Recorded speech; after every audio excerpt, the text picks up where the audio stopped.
નમસ્તે, મારું નામ નંદાણી આયુષ છે. હું સિલ્વર કોલેજ ઓફ કોમ્પ્યુટર એપ્લિકેશનમાં BCA કરું છું. આજનો અમારો ટોપિક છે AI સ્ટુડન્ટની લાઈફને કેવી રીતે ચેન્જ કરે છે. પહેલા તો AI શું છે એ આપણે સમજશું. AI એક આર્ટિફિશિયલ ઇન્ટેલિજન્સ છે કે જે તમને ઘણી બધી રીતે મદદરૂપ કરે છે.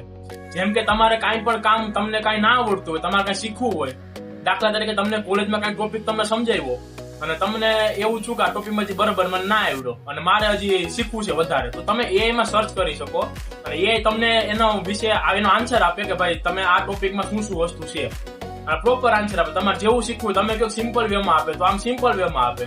તમે એમ કહો કે મારે આ કોડિંગ શીખવું છે સ્ટેપ બાય સ્ટેપ, તો એ તમને સ્ટેપ બાય સ્ટેપ એમ તમને શીખડાવતું જાય. સ્ટેપ 1 સ્ટેપ 2 એમ કરતા કરતા તમને આવડી જાય. અને AI છે બધાને ઘણું બધું મદદરૂપ કરે છે.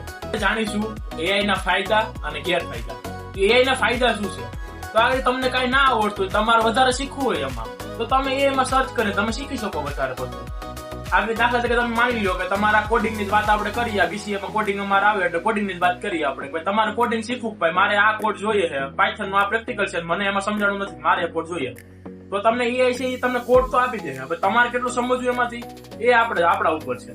તમારે એમાં સમજવું પડે અને એને કહેવાનું કે મને તમે કોડ એક્સપ્લેન કરીને તું આપે. એટલે ChatGPT કે ગમે AI ના એક્ઝામ્પલ ઘણા છે, ChatGPT, Gemini, DeepSeek, Grok, Cloud વગેરે વગેરે, તો તમે એમાં સમજી શકો. હવે AI ના ગેરફાયદા આપણે જોઈએ. AI ના ગેરફાયદા એવા છે કે પછી એની લત લાગે તો એ વસ્તુ નકામી છે. હવે મારે કોડિંગ શીખવું છે, મને આવડતું નથી અને હું AI ને કહું કે મને આ પ્રેક્ટિકલ 5 પૂછો તો એનો મને કોડ આપ્યો. હવે એ કોડ આપે એટલે હું સમજાવું પછી તો કોપી પેસ્ટ કરી લઉં, તો એ વસ્તુ ના હાલે.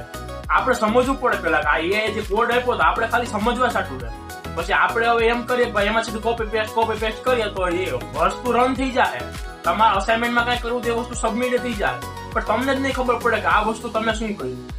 એટલે તમારે શીખવાનું. AI ના એ બધા ગેરફાયદા છે. એટલે આપણે ધ્યાન રાખવાનું કે આપણે AI નો યુઝ કરીને આપણે સમજવાનું છે. AI નો સીધો અમલ નથી મૂકી દેવાનો.